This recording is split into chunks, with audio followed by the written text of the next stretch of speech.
Я ошибся, значит.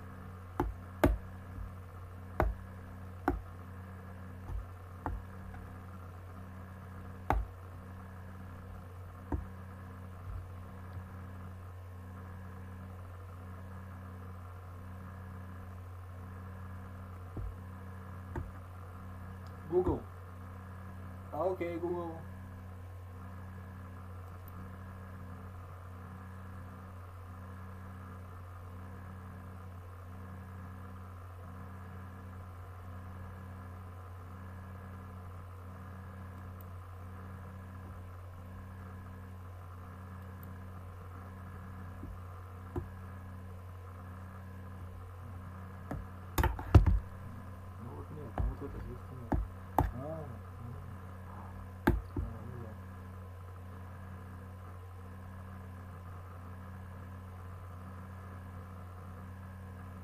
Пока нету, в общем, пока нету.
Breaking news, Attorney General Bill Barr authorizing federal prosecutors to investigate voter fraud before certifying the election results. Okay, so there's a new memo. We just have it just out here from the Attorney General. Let me quote. He says, such inquiries and reviews may be conducted if there are clear and apparently credible allegations of irregularities that, if true, could potentially impact the outcome of a federal election in an individual state. Okay, well, just to be very clear, there is no evidence of individuals, and here from the Attorney General. Let me quote. He says, such inquiries and reviews may be conducted if there are clear and apparently credible allegations of irregularities that, if true, could potentially impact the outcome of a federal election in an individual state. Okay, well, no evidence of, quote, clear and apparently credible allegations of irregularities. And Bill Barr knows it. So with all these kind of if and, you know, if true and if possible, potentially, he knows it's not there. Phil Mattingly is out front at the magic wall. So Phil, this memo just coming from Bill Barr comes as the Trump campaign is filing yet another lawsuit in Pennsylvania. But there are new results showing Biden maintaining a sizable lead. So why don't you please show us what are these latest results? What is the margin here? Yeah, let's actually tick through the states because the margins are important. And in the state of Pennsylvania, which CNN has already called for Joe Biden, it's what put him over the top, 270 electoral votes. You'll notice Joe Biden's lead has only served to expand over the course of the last couple of days, currently at 45,000 vote lead. And the reality is this, Aaron, there's about 50,000 votes outstanding in Pennsylvania right now, and 20,000 plus of them come from Democratic strongholds of Philadelphia and Allegheny County. So the expectation right now in the state of Pennsylvania, despite the lawsuits, despite anything else, is that Joe Biden's lead is going to grow. I want to flick down to Georgia real quick, too, because it's a similar story. Right now, Joe Biden's up by about 11,414 votes. That's an expanding lead over the course of the last several days. And the reality, when you look at Georgia, when you look at what's outstanding, which is not very much at all, this will go to a recount, but Joe Biden is going into a recount with a pretty significant cushion. Recounts don't flip 10,000 votes or more. They might flip 100 here or 100 there. Joe Biden is in good shape in the state of Georgia. Flip over to Arizona, too. It's the last one we're really keeping a close eye on because it's tightened. In this case, Donald Trump has closed the gap significantly over the course of the last couple of weeks, currently down by about 15,000 votes. What we're all watching in this state, Aaron, is Maricopa County. It's the largest county in the state by far. It should have more votes dropping later tonight, probably about an hour and a half. Right now, Donald Trump will need to win north of 60% of the remaining votes in the state in order to have a chance to overtake Joe Biden. That's a pretty tall order, but we're paying attention to it. We're watching it closely. As you noted, no real allegations that we've heard of that are legitimate about voter fraud in any of these states right now. Mostly people just counting votes as they continue to come in. All right. Thank you very much, Phil Mattingly. And, and I just to state the obvious here, right? The Trump campaign and the president are fine with the narrowing margin in Arizona. No allegations of fraud there, only in the state that he's losing, because, of course, Pennsylvania is what put Joe Biden over the top. So, Arizona is not going to change the electoral outcome here. Michael Smerconish is our political commentator, host of Smerconish. Fernita Tolson is our election law analyst. So, Michael, let me just start here with the Attorney General, Bill Barr, right? This memo comes out authorizing federal prosecutors to look into substantial allegations of voting irregularities if there is clear and apparently credible, allegations of irregularities. There's a lot of kind of talking around in circles here. There is no evidence at this point of any widespread fraud. So what do you make of Barr doing this right now? Well, I'm sure it's going to be widely criticized. He does say in the latter portion of that brief memo that nothing within that memo should be interpreted as him thinking that there are, or him saying that there are credible complaints thus far, but rather he wants to clarify what the role should be. He says normally, and I'm putting this in lay terms, Aaron, normally it's the state's responsibility, but he wants it made clear that with regard to a federal election, if there are clear and credible complaints, they've got authorization to look into them. That's what he wanted to allow people to do. Okay, so Michael, and I also just want to be clear to put an exclamation point on what I said here as I introduced you and Fernita. The Trump campaign is only kind of pointing at some places, right? The places where they're behind to say that they think there's some kind of fraud. Not saying anything about Arizona, right, where it's getting narrower and narrower and narrower in the president's favor. They don't think those late counting votes are any problem. Well, further evidence to your point, take a look at the federal action that you referred to a moment ago that was filed this afternoon in Pennsylvania's Middle District. That's the federal court that sits in Harrisburg. I've just spent time digesting the 85-page complaint, and it is the Trump campaign against the Secretary of State, Kathy Boockvar, who viewers have seen on CNN routinely, regularly, and select boards of election, right? In other words, it's Allegheny County, it's Philadelphia County, and it's a handful of other counties, but not all 67 counties in the Commonwealth. So it's the Trump campaign saying, we're concerned about what went on in these particular counties, but to your point, not everywhere. Right, and Fernita, so let's talk about that case, and you know, obviously, you know, that lawsuit, right, they're saying a violation of equal access only in Democrat-controlled counties, right, trying to block the state from certifying Biden's win, which, as I got to keep just laying these things out here, is looking like it's on track to be double the size in terms of raw votes as Trump's over Hillary Clinton, well outside the margin for a recount. Clinton accepted all of this without any of this brouhaha. So, Fernita, when you look at this, lawsuits challenging that result in Pennsylvania and in other states where Biden is leading, you've looked at all of these cases. Do any of them right now hold water when it comes to two things? Are they legitimate, and would they affect the outcome? So no and no. But I do have some thought about the concerted action here today. And not that it was explicitly concerted, I'm not making an allegation here, but the fact that Bill Barr came out with the allegations of voter fraud and sort of investigating voter fraud, let me be clear about that, that might necessitate delaying the certification deadline. The fact that this lawsuit was filed in Pennsylvania today, also requesting that the certification deadline be delayed because of election irregularities.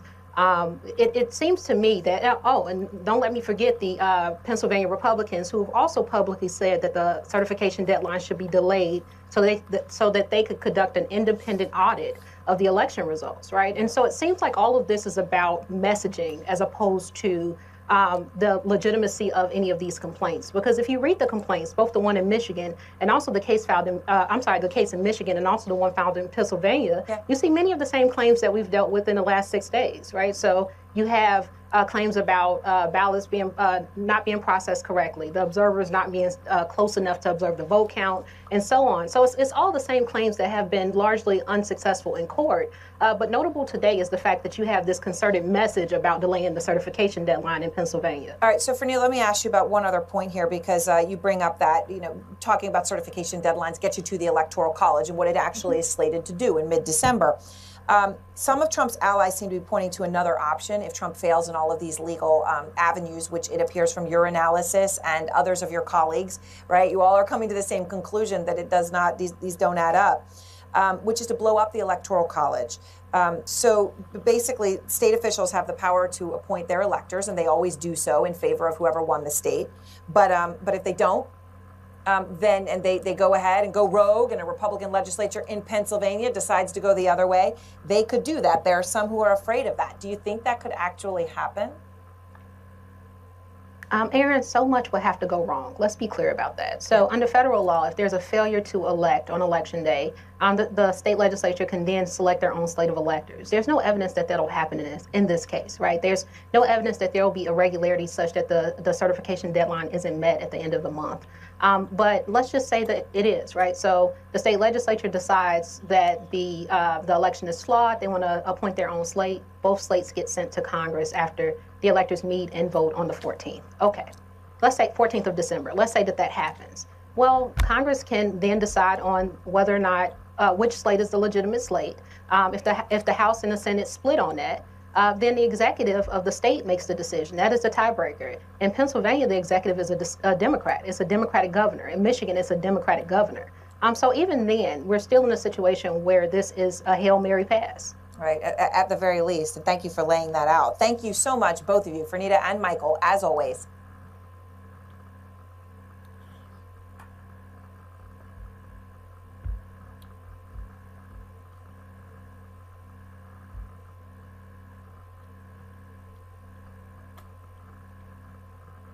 Dear fellow scholars, this is 2-Minute Papers with Károly Zsolnai Fehér. In this project, OpenAI built a hide-and-seek game for their AI agents to play. While we look at the exact rules here, I will note that the goal of the project was to pit two AI teams against each other and hopefully see some interesting emergent behaviors. And boy, did they do some crazy stuff. The coolest part is that the two teams compete against each other, and whenever one team discovers a new strategy, the other one has to adapt. Kind of like an arms race situation, and it also resembles generative adversarial networks a little. And the results are magnificent, amusing, weird. You'll see in a moment. These agents learn from previous experiences, and to the surprise of no one, for the first few million rounds, we start out with pandemonium. Everyone just running around aimlessly. Without proper strategy and semi-random movements, the seekers are favored and hence win the majority of the games. Nothing to see here. Then, over time, the hiders learn to lock out the seekers by blocking the doors off with these boxes and started winning consistently. I think the coolest part about this is that the map was deliberately designed by the OpenAI scientists in a way that the hiders can only succeed through collaboration. They cannot win alone, and hence they are forced to learn to work together, which they did quite well. But then something happened. Did you notice this pointy, doorstop-shaped object? Are you thinking what I'm thinking? Well, probably, and not only that, but about 10 million rounds later, the AI also discovered that it can be pushed near a wall and be used as a ramp, and ta-da! Got him! The seeker started winning more again. So, the ball is now back on the court of the hiders. Can you defend this? If so, how? Well, these resourceful little critters learned that since there is a little time at the start of the game when the seekers are frozen, apparently during this time they cannot see them, so why not just sneak out, steal the ramp, and lock it away from them? Absolutely incredible. Look at those happy eyes as they are carrying that ramp. And you think it all ends here? No, not even close. It gets weirder, much weirder. When playing a different map, a seeker has noticed that it can use a ramp to climb on the top of a box, and this happens. Do you think couch surfing is cool? Give me a break. This is box surfing. And the scientists were quite surprised by this move, as this was one of the first cases where the seeker AI seems to have broken the game. What happens here is that the physics system is coded in a way that they are able to move around by exerting force on themselves, but there is no additional check whether they are on the floor or not, because who in their right mind would think about that? As a result, something that shouldn't ever happen does happen here. And we are still not done yet. This paper just keeps on giving. A few 100 million rounds later, the hiders learned to separate all the ramps from the boxes. Dear fellow scholars, this is proper box surfing defense. Then, lock down the remaining tools and build a shelter. Note how well rehearsed and executed this strategy is. There is not a second of time left until the seekers take off. I also love this cheeky move where they set up the shelter right next to the seekers, and I almost feel like they are saying, yeah, see this here? There's not a single thing you can do about it. In a few isolated cases, there is not a second of time left until the seekers take off. I also love this cheeky move where they set up the shelter right next to the seekers, and I almost feel like they are saying, yeah, see this here? There's not a single thing you can do about it. In a few isolated cases, other interesting behaviors also emerged. For instance, the hiders learned to exploit the physics system and just chuck the ramp away. After that, the seekers go, what? What just happened? But don't despair, and at this point, I would also recommend that you hold on to your papers, because there was also a crazy case where a seeker also learned to abuse a similar physics issue and launch itself exactly onto the top of the hiders. Man, what a paper! This system can be extended and modded for many other tasks too, so expect to see more of these fun experiments in the future. We get to do this for a living, and we are even being paid for this. I can't believe it. In this series, my mission is to showcase beautiful works that light a fire in people. And this is, no doubt, one of those works. Great idea, interesting, unexpected results, crisp presentation. Bravo OpenAI, love it. So, did you enjoy this? What do you think? Make sure to leave a comment below. Also, if you look at the paper, it contains comparisons to an earlier work we covered about intrinsic motivation, shows how to implement circular convolutions for the agents to detect their environment around them, and more. This episode has been supported by Weights and Biases. Weights and Biases provides tools to track your experiments in your deep learning projects. It can save you a ton of time and money in these projects and is being used by OpenAI, Toyota Research, Stanford, and Berkeley. In this blog post, they show you how to use their system to find clues and steer your research into more promising areas. Make sure to visit them through wandb.com/papers, wandb.com/papers.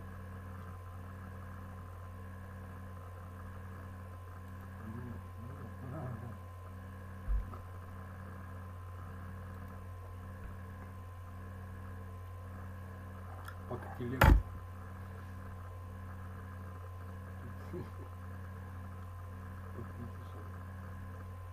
Ладно, ладно.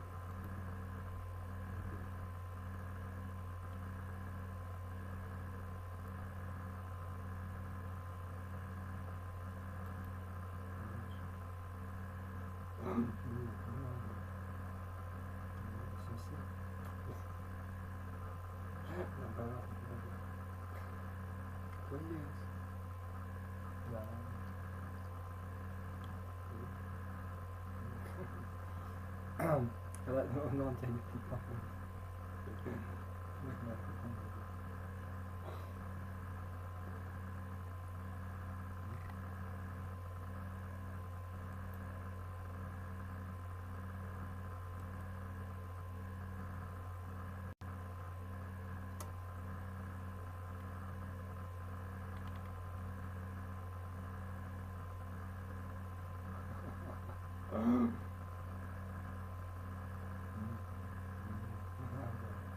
Скрываешься, что ли?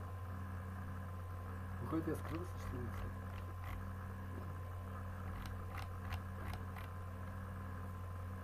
Ладно.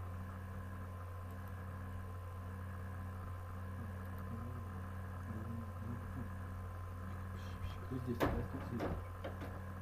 Прикольно быть таракан, но они слишком, кстати, другие жуки, ты их, да. Кстати, да. Они слишком мягкие.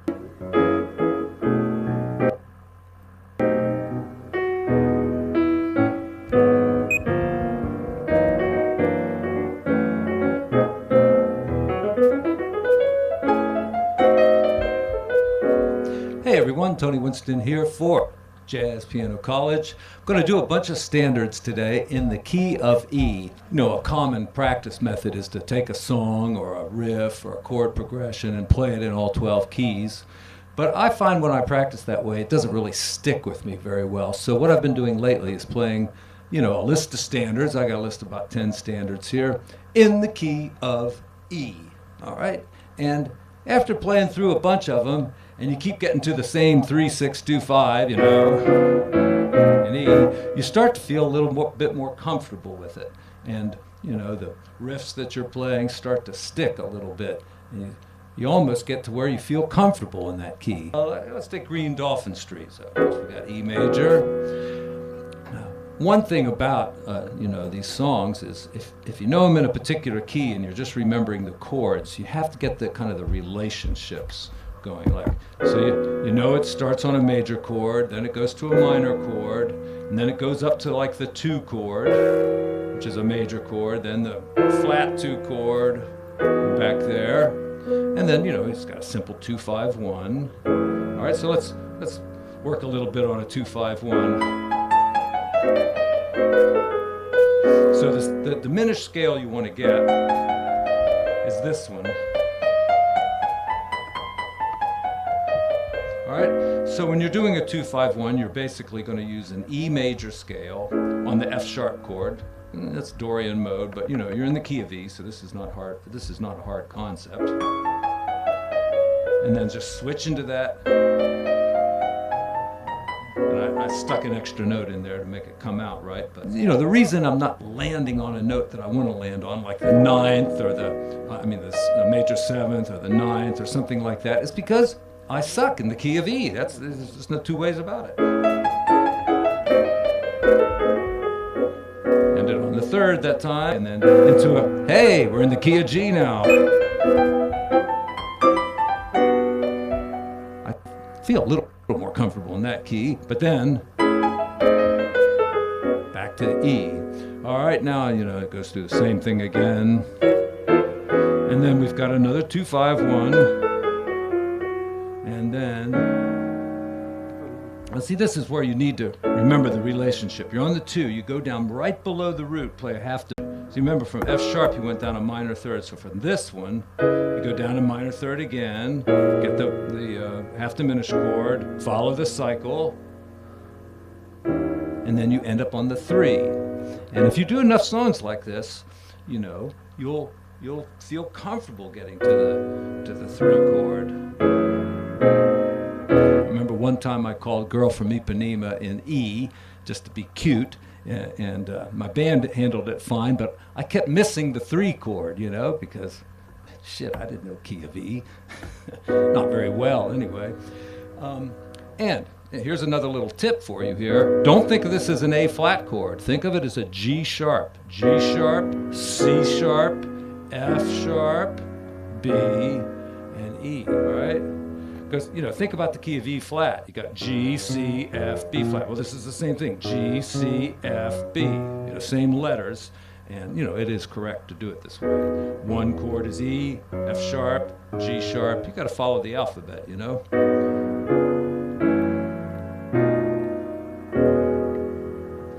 Something I got from Peter Martin the other day, he went through a tune in an odd key. I thought it was an odd key. And he just played like the thirds and the sevenths. So it was kind of like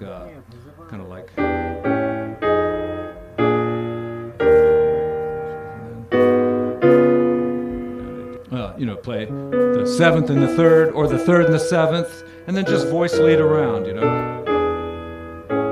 Right. Will help you get through a song and understand a song a little bit better. And, you know, don't just put songs like Moment's Notice on the list. Put some easy ones in there. I did Blue Bossa. I did Raindrops Keep Falling on My Head. Oh, and songs like All the Things You Are. You know, don't start on an E minor. Start on the relative minor here, like a C sharp, if you're in the key of E, you know. So.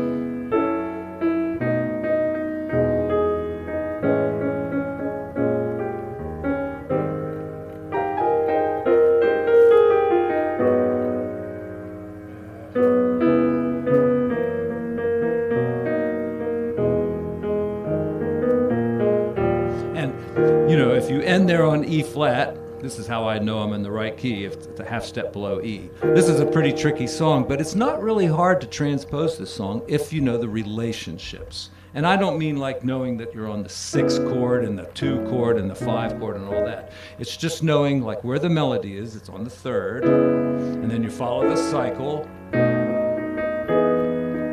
And then remember, you go up a half a step here. And then you turn that into a minor, do the same thing. And again, you go up a half step. And there, I know I'm in the right key. Then you do a 2-5-1. And then you go down a half step. And, you know, this is the hardest relationship right here. Down a major 3rd, augmented chord.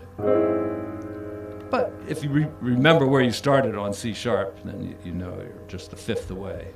All right, so like that. Let's do Stella. So we got the key of E here.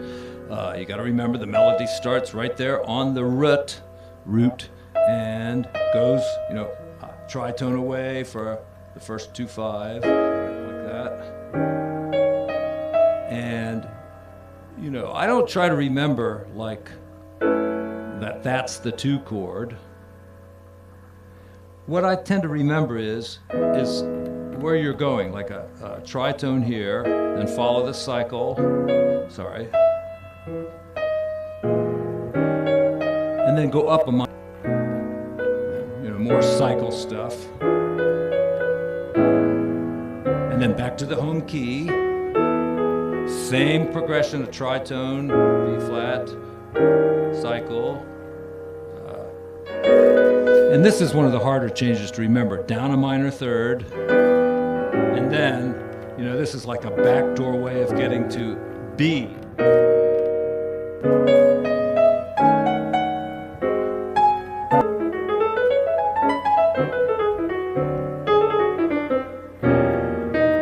Ooh, that was bad.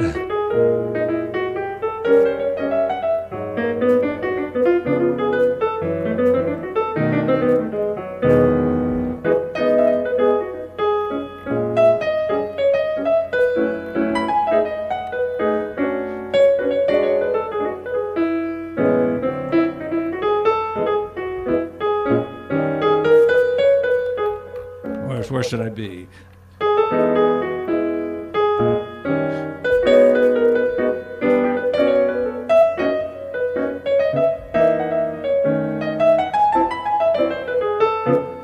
I'm trying to hit the melody notes because I don't want to get a copyright strike, but I'm, you know, playing around with them so much that hopefully they won't catch it.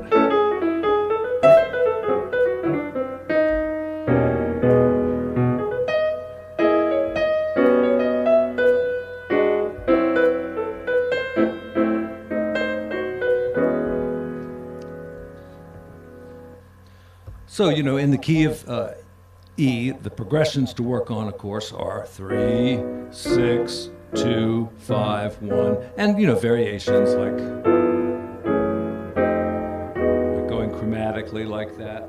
And then also, you know, other really common progressions, going down to get to the relative minor, this, you know, the 7 chord, which is a minor 7 flat 5, and then an altered chord to get to there.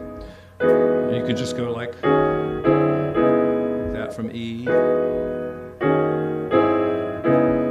Okay. And then, you know, a 2-5 to the 4 chord like that is also good. And that's a good progression. The 4 chord to the 7 chord, which usually takes you to the 3. Okay. And then, you know, for the 3, 6, 2, 5, 1, you want to practice stuff like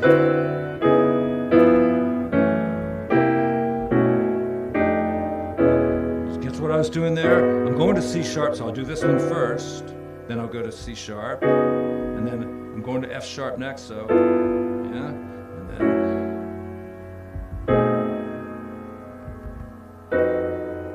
not a great voicing, that's better.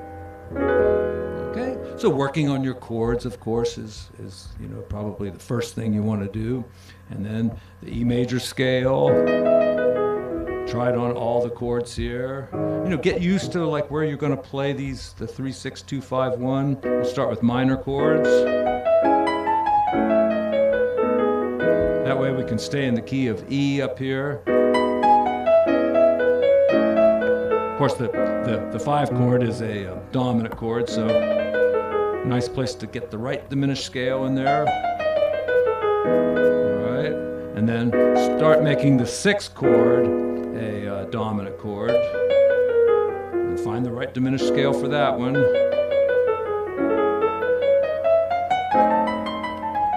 All right, and then go for some altered ones.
Everyone, Tony Winston here for Jazz Piano College.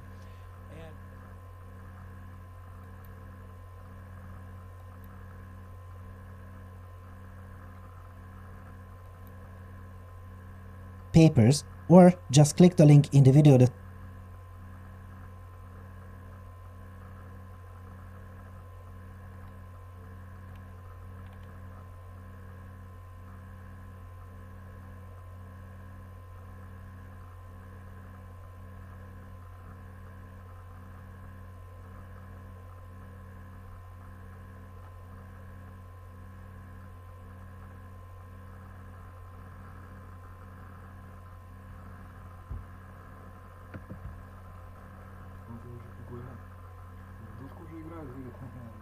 Нет, я сам-то не знаю. Какой вариант ты говоришь? Ну, серьезно.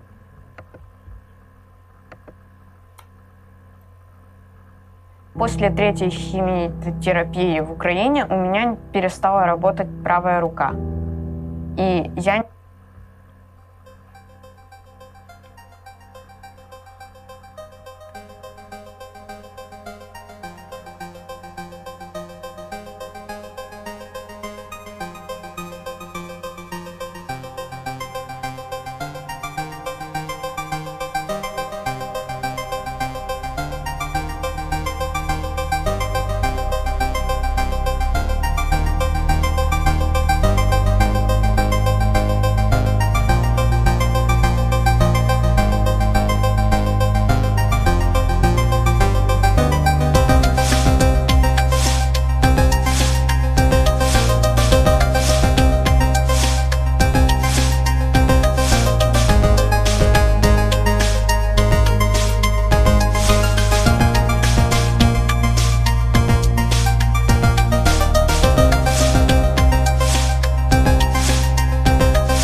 тогда. Если они сами выбирают, это значит, не выбирают.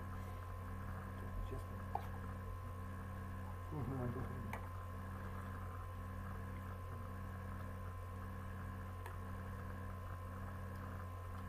Dear fellow scholars, this is 2 Minute Papers with Károly Zsolnai Fehér. This episode has been sponsored by Lambda Labs.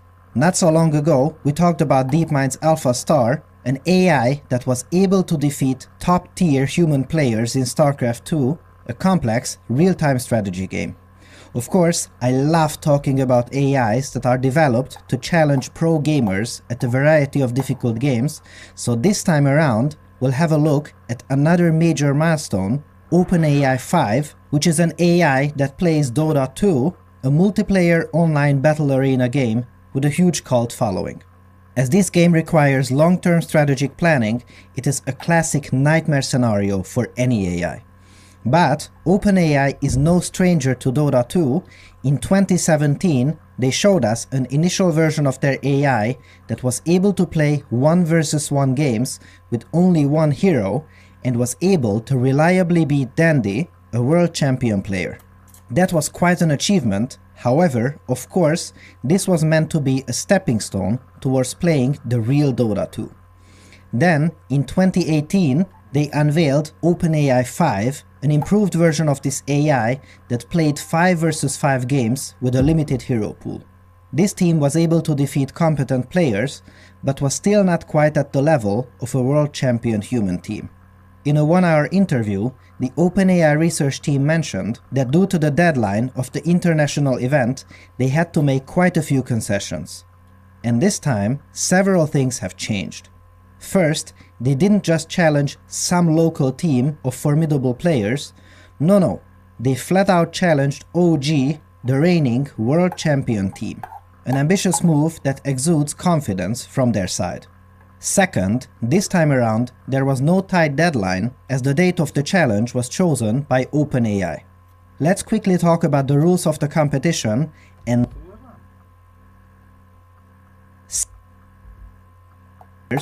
No, they flat out challenged OG, the reigning world champion team. An ambitious move that exudes confidence from their side. Second, this time around, there was no tight deadline as the date of the challenge was chosen by OpenAI. Let's quickly talk about the rules of the competition and then see if OpenAI's confident move was justified. These learning agents don't look at the pixels of the game, and as a result, they see the world as a big bunch of numbers. And this time around, it was able to play a pool of 17 heroes and trained against itself for millions and millions of games. And now, let's have a look at what happened in this best of 3 series. In match 1, right after picking the roster of heroes, the AI estimated its win probability to be 67%, so it was quite a surprise that early on, it looked like OpenAI's bots were running around aimlessly. Over time, we found out that it was not at all the case. It plays unusually aggressively from the get-go and uses buybacks quite liberally at times where human players don't really consider it to be a good choice. These buybacks resurrect a perished hero quickly, but in return cost money. Later, it became clearer that these bots are no joke. They know exactly when to engage and when to back out from an engagement with the smallest sliver of health left. I will show quite a few examples of those to you during this video, so stay tuned. A little less than 20 minutes in, we had a very even game 1. If anything, OpenAI seemed a tiny bit behind, and someone noted that we should perhaps ask the bots what they think about their chances. And then the AI said, yeah, no worries, we have a higher than 95% chance to win the game. This was such a pivotal moment that was very surprising for everyone. Of course, if you call out a win with confidence, you better go all the way and indeed win the game. Right? Right. And sure enough, they wiped out almost the entire world champion team of the human players immediately after. Notel's pushed all the way back. A Fisher will come out to hold them down, but OpenAI, they've got 2 more kills. Seb and Jarek's fall, a third as well as they snipe down Notel right up to the high ground. The Depromit has the Yule Scepter controlling Anna.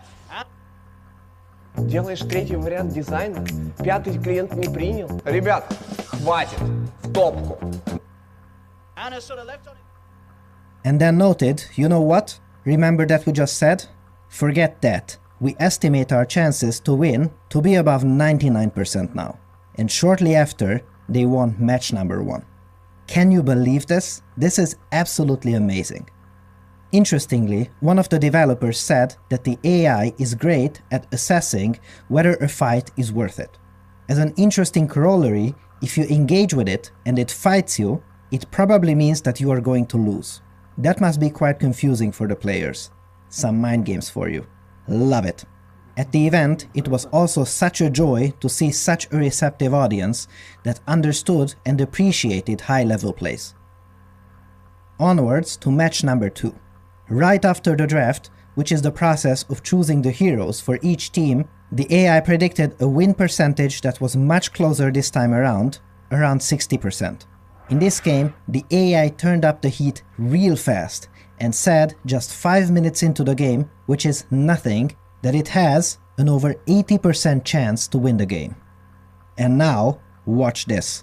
Early in the game, you can see a great example of where the AI just gets away with a sliver of health.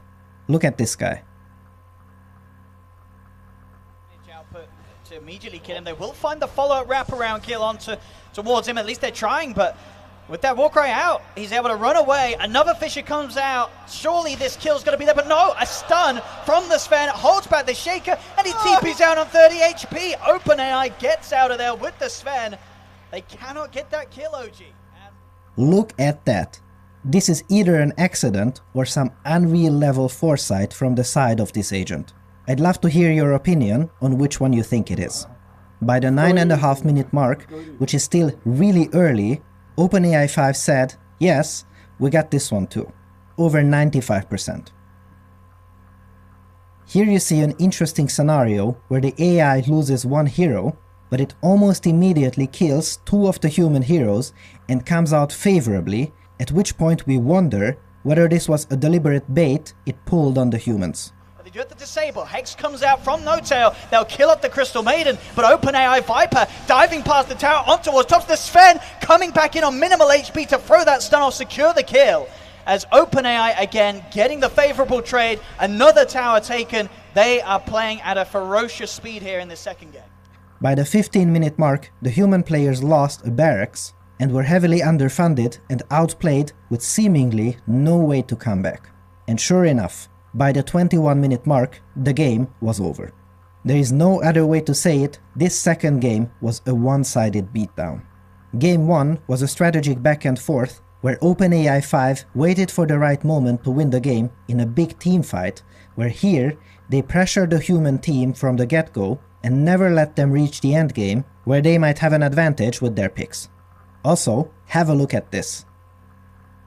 Looking to play at full power. Yeah, it just looks fantastic. I wonder, do they have a force staff or if something they get to this save kill, it's worth so much. But they they're even not going getting to, it. Owen? They're not getting Can they it. even do it? This Viper will not die. Unreal. The final result is 2-0 for OpenAI.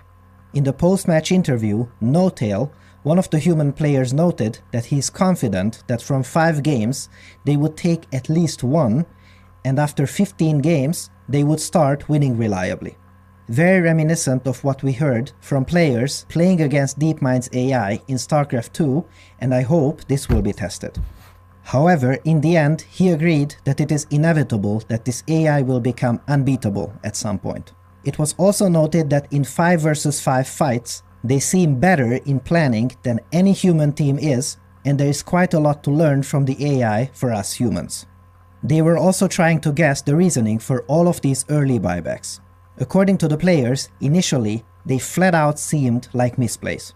Perhaps the reason for these instant and not really great buybacks might have been that the AI knows that if the game goes on for much longer, statistically, their chances with their given composition to win the game dwindles, so it needs to immediately go and win right now, whatever the cost. And again, an important lesson is that in this project, OpenAI is not spending so much money and resources to just play video games. Dota 2 is a wonderful testbed to see how their AI compares to humans at complex tasks that involve strategy and teamwork. However, the ultimate goal is to reuse parts of this system for other complex problems outside of video games. For instance, the algorithm that you've seen here today can also do this. But wait, there's more. Players, after these show matches, always tend to get these messages from others on Twitter telling them what they did wrong and what they should have done instead. Well, luckily, these people were able to show their prowess as OpenAI gave the chance for anyone in the world to challenge the OpenAI 5 competitively and play against them online. This way, not only Team OG, but everyone can get crushed by the AI. How cool is that? This arena event has concluded with over 15,000 games played, where OpenAI 5 had a 99.4% win rate. There are still ways to beat it, but given the rate of progress of this project, likely not for long. Insanity. As always, if you're interested in more details, I put a link to a Reddit AMA in the video description, and I also can't wait to pick the algorithm apart for you, but for now, we have to wait for the full paper to appear. And note that what happened here is not to be underestimated. Huge respect to the OpenAI team, to OG for the amazing games, and congratulations to the humans who were able to beat these beastly bots. Первая встреча с акулой произошла, когда мне было всего лишь 6 лет. И она была на нижней палубе, а я-то был над этой палубой и смотрел вниз. Матрос один подошел, ткнул ее в глаз пальцем, и в этот момент она просто ему отхватила руку. Напугало это меня абсолютно на всю жизнь.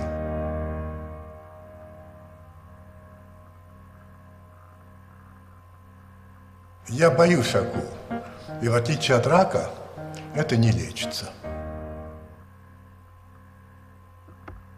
Dear fellow scholars, this is 2-Minute Papers with Dr. Károly Zsolnai Fehér. Today, it is almost taken for granted that neural network-based learning algorithms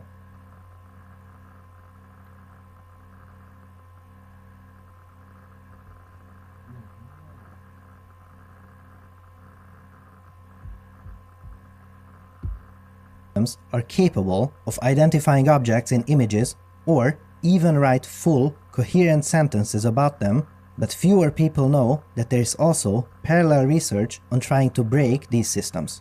For instance,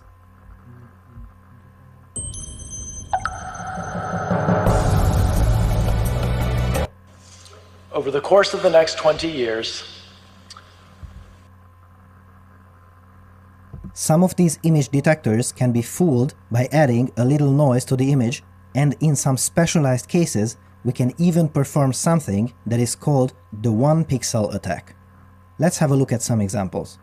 Changing just this one pixel can make a classifier think that this ship is a car or that this horse is a frog and, amusingly, be quite confident about its guess. Note that the choice of this pixel and the color is by no means random, and it needs solving a mathematical optimization problem to find out exactly how to perform this. Trying to build better image detectors while other researchers are trying to break them is not the only arms race we are experiencing in machine learning research. For instance, a few years ago, DeepMind introduced an incredible learning algorithm that looked at the screen much like a human would, but was able to reach superhuman levels in playing a few Atari games.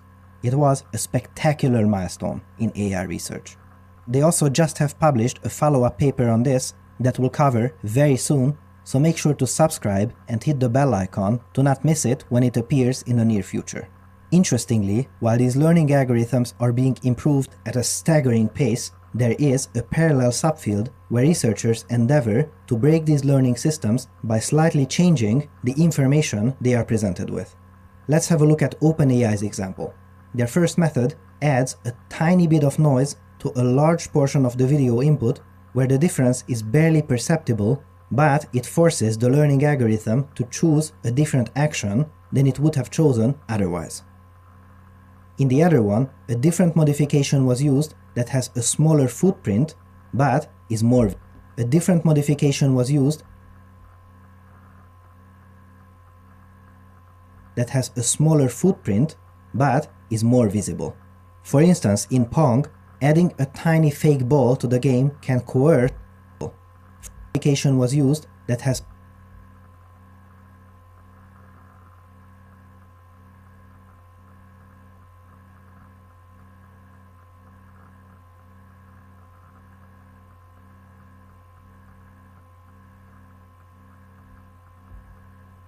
a smaller footprint but is more visible. For instance, in Pong, adding a tiny fake ball to the game can coerce the learner into going down when it was originally planning to go up. It is important to emphasize that the researchers did not do this by hand. The algorithm itself is able to pick up game-specific knowledge by itself and find out how to fool the other AI using it. Both attacks perform remarkably well. However, it is not always true that we can just change these images or the playing environment to our desire to fool these algorithms. So, with this, an even more interesting question arises. Is it possible to just enter the game as a player and perform interesting stunts that can reliably win against these AIs? And with this, we have arrived to the subject of today's paper. This is the You Shall Not Pass game, where the red agent is trying to hold back the blue character and not let it cross the line. Here you see two regular AIs duking it out. Sometimes the red wins, sometimes the blue is able to get through. Nothing too crazy here. This is the reference case, which is somewhat well balanced. And now, hold on to your papers, because this adversarial agent that this new paper proposes does this. You may think this was some kind of glitch and I put the incorrect footage here by accident. No, this is not an error. You can believe your eyes. It basically collapses and does absolutely nothing. This can't be a useful strategy, can it? Well, look at that. It still wins the majority of the time. This is very confusing. How can that be? Let's have a closer look. This red agent is normally a somewhat competent player. As you can see here, it can punch the blue victim and make it fall. We now replaced this red player with the adversarial agent, which collapsed, and it almost feels like it hypnotized the blue agent to also fall. And now squeeze your papers, because the normal red opponent's win rate was 47%, and this collapsing chap wins 86% of the time. It not only wins, but it wins much more reliably than a competent AI. What is this wizardry? The answer is that the adversary induces off-distribution activations. To understand what that exactly means, let's have a look at this chart. This tells us how likely it is that the actions of the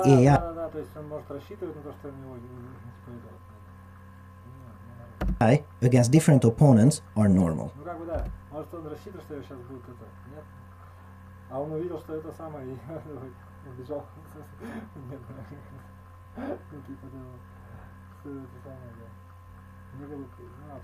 As you see, when this agent named Zoo plays against itself, the bars are in the positive region, meaning that normal things are happening. Things go as expected. However, that's not the case for the blue lines, which are the actions when we play against this adversarial agent,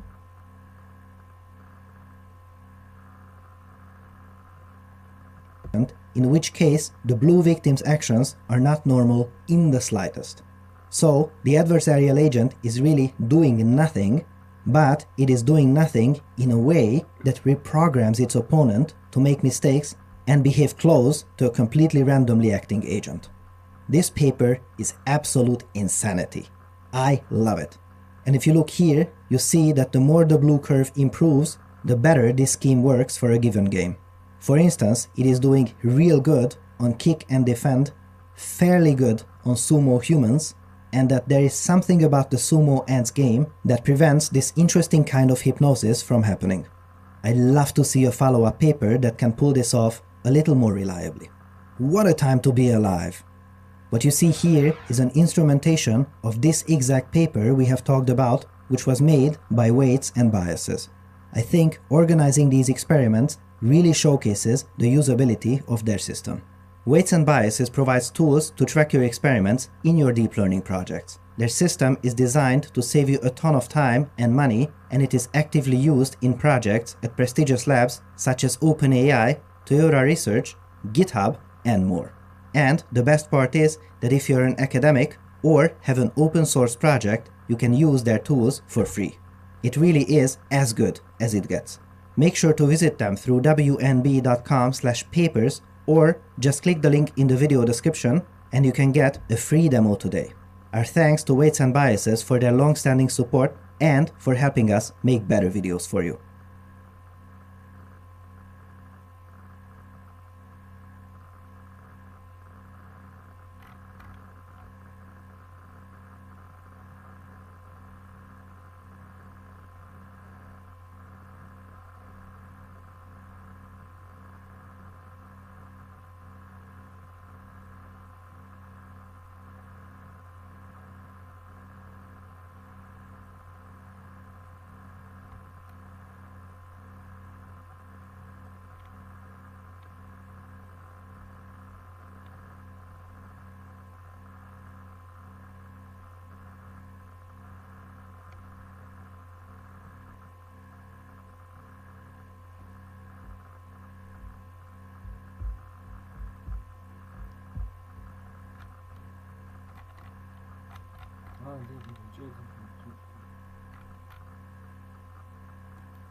Hey there, are you a software developer that's looking to move to Canada or to Europe?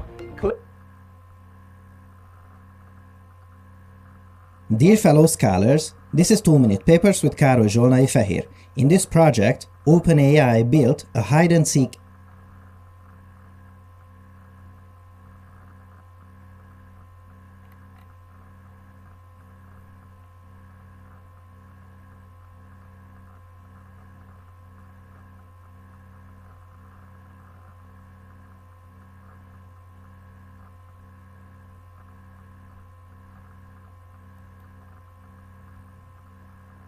Dear fellow scholars, this is 2-Minute Papers where own creations. You better hold on to your papers. In the first contact with the ground. Much to the scientists' surprise, the robots answered that this can be done with 0% contact, meaning that they never ever touch the ground with the feet. The scientists wondered how that is even possible and pulled up the video of the proof.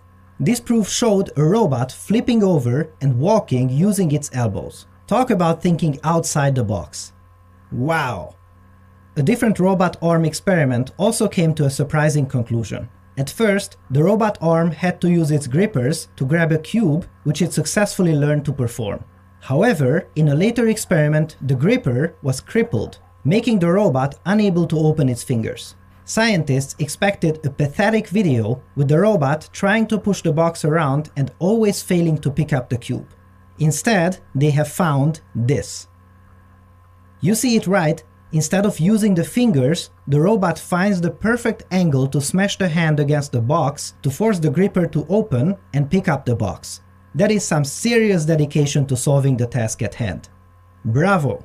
In the next experiment, a group of robots were tasked to find food and avoid poisonous objects in an environment and were equipped with a light and no further instructions.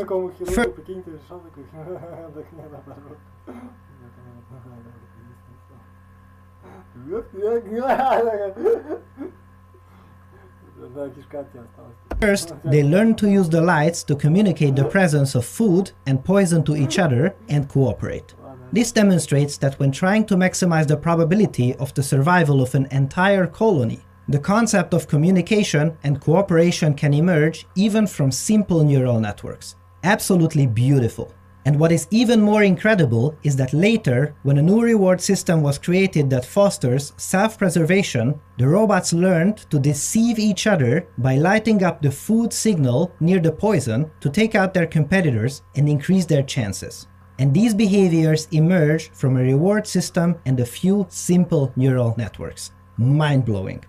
A different AI was asked to fix a faulty sorting computer program. Soon, it achieved a perfect score without changing anything because it noticed that by short-circuiting the program itself, it always provides an empty output. And of course, you know, if there are no numbers, there is nothing to sort. Problem solved.